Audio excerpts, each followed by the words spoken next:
আমার কাছ থেকে 10-এ 8 দিব। আর্জেন্টিনার অফকোর্স আর্জেন্টাইন থেকে এসেছে। আমি চেষ্টা করে যাচ্ছি যেন সে আসে। আমি ফুটবলে নতুন, আবারও বলছি, এই জন্য ওই হিসাবে মনে হচ্ছে এখন বেশিই হয়েছে। হ্যাঁ, আমাদের ব্রাজিলের আর্জেন্টিনার প্লেয়ারের সম্পূর্ণ হয়েছে, না আমার সাথে কোনো প্রবলেম হয়নি। আমি বলতে পারবো না, কারণ এটা তাদের একান্তই ব্যক্তিগত। না, হোটেলের তো আপনার কারোর সাথে কোনো সমস্যা না, সেটা আমরা অফকোর্স আমরা তাদেরকে মোটামুটি, যেহেতু তারা কালকে চেক আউট করবে, আমরা হোটেল ম্যানেজমেন্টের সাথে আলোচনা করেছি। এটার কোনো ব্যাখ্যা আছে কিনা আপনাদের কাছে? 5-এ নেমে গিয়েছিল। বাই দ্য ওয়ে, এখান থেকে তারা এসেছিল। এখন যেহেতু একটা টিম, আপনারা জানেন যে আমাদের বাংলাদেশ নতুন যে টিমটা, অর্থাৎ যারা খেলেছেন তারা সদ্য চায়না থেকে খেলেই কিন্তু এখানে এসেছিল। তারা অনেকেই বাড়িতে যাবে এবং চিন্তা ভাবনা করতেছিল যে কিভাবে এখান থেকে খেলে কখন যাবে, এই ধরনের কথা আমি এখানে থেকে একটু শুনেছি যে আমরা আসলে চলে যাব কখন, কিভাবে যাব। এদের মধ্যে এই ধরনের একটা টেন্ডেন্সি কাজ করছে যে আমরা কখন যাব, কিভাবে যাব। আমি যতটুকু বুঝতে পেরেছি, পেমেন্ট ইস্যুর কথা যদি বলেই থাকেন, আমি যতটুকু শুনেছি, কারণ পেমেন্টটার সাথে বাংলাদেশের এই টিমের আমার সাথে কোনো ছিল না। না, পেমেন্ট এদেরকে কে দেবে সেটা আমিও বলতে পারবো না, বাট আমাদের সাথে যখন ফেডারেশনের কথায় আমরা একটা টিম চাচ্ছি বাংলাদেশ থেকে, না টিমের পারিশ্রমিক তারা বহন করবেন বা কারা বহন করবেন সেটা তাদের সাথে আমাদের কথা হয়নি। তারা একটা টিম সম্পূর্ণ প্রোভাইড করবেন বাংলাদেশের থেকে। আমার সাথে সম্পূর্ণ বাংলাদেশে একটা টিম, তাদের কাছ থেকে আমি চেয়েছি যে বাংলাদেশে একটা টিম দেবেন, আমরা 2টা টিম দিব, ঠিক তাই খেলা হয়েছে। না, আমার সাথে পেমেন্ট নিয়ে তাদের সঙ্গে ডিল নেই। বাংলাদেশ টিমের স্পেশালি এই ধরনের প্রোস মানি, যেটাকে পেমেন্টস বলে থাকি, এই ধরনের কোনো ডিল আমার সাথে হয়। আমি ফুটবলে নতুন, আবারও বলছি, এই জন্য ওই হিসাবে মনে হচ্ছে এখন বেশিই হয়েছে। তা আমার মনে হয় নেক্সট ম্যাচে আমরা এটাকে বিবেচনায় নিব।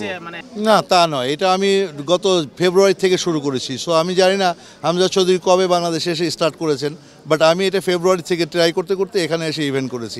সো ওইটার দেখে আমি এখানে আসি। এখন পর্যন্ত তাদের সাথে আমাদের ডিএল সম্পূর্ণই আছে। সো আমি এখনও তাদের ক্যান্সেলও করিনি, যে আর তাদের সাথে কোনো কথা হয়নি। আমার লাস্ট কনভারসেশন হয়েছে ঠিক 1 ঘন্টা আগে।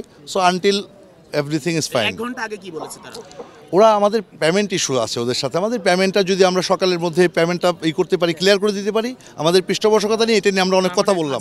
কনসার্টে অ্যাকচুয়ালি টেকনিক্যালি প্রবলেম। আমরা তো কন্ট্যাক্ট করতে চেয়েছিলাম তখন কন্ট্যাক্টের কথা যখন বললাম যে আমরা এইভাবে আসবো, তো ওনারা টেকনিক্যালি প্রবলেম দিলেন না আমরা ওখানে যাব।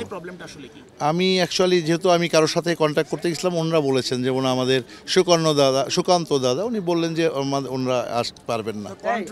আমি যাদের সাথে, যেহেতু তারা এজেন্ট, তো তাদের সাথে আলোচনা করি, আমি এতটুকু পর্যন্ত।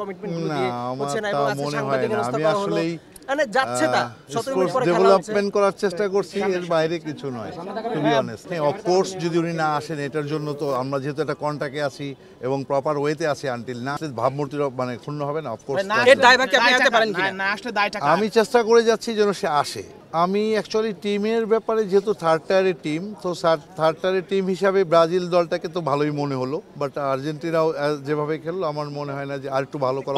আর্জেন্টিনার অফকোর্স আর্জেন্টাইন থেকে এসেছে। যেহেতু আমরা একটা সিকিউরিটি কোম্পানিকে দায়িত্ব দিয়েছিলাম, পাশাপাশি আমাদের বাংলাদেশের পুলিশও ছিলেন এবং বাংলাদেশের যারা আমাদের অন্যান্য আমাদের ভলেন্টিয়াররা যারা ছিলেন, সব কিছু মিলে আমরা যতটুকু, কিছুক্ষণ আগে আপনাদের যে ব্যাপারটা নিয়ে দেখলাম যে টি স্পোর্টসের একজন ভাইয়ের গায়ে নাকি হাত দেওয়া হয়েছে এবং পাশাপাশি তাকে ধাক্কায় বের করে দেওয়া হয়েছে। সো এটার ভিডিও ফুটেজও আছে। যদি এই ধরনের কোনো কিছু হয়, অফকোর্স আমরা তার জন্য যে আইনি যে সমস্ত ব্যবস্থা আছে আমরা সম্পূর্ণ। আমার কাছ থেকে 10-এ 8 দিব। আপনার মনে হয় যে কোথায় ঘাটতিটা আসলে পৃষ্ঠপোষকতার, আমি পৃষ্ঠপোষকতাটা পাইনি, টু বি অনেস্ট, আর কিছু না।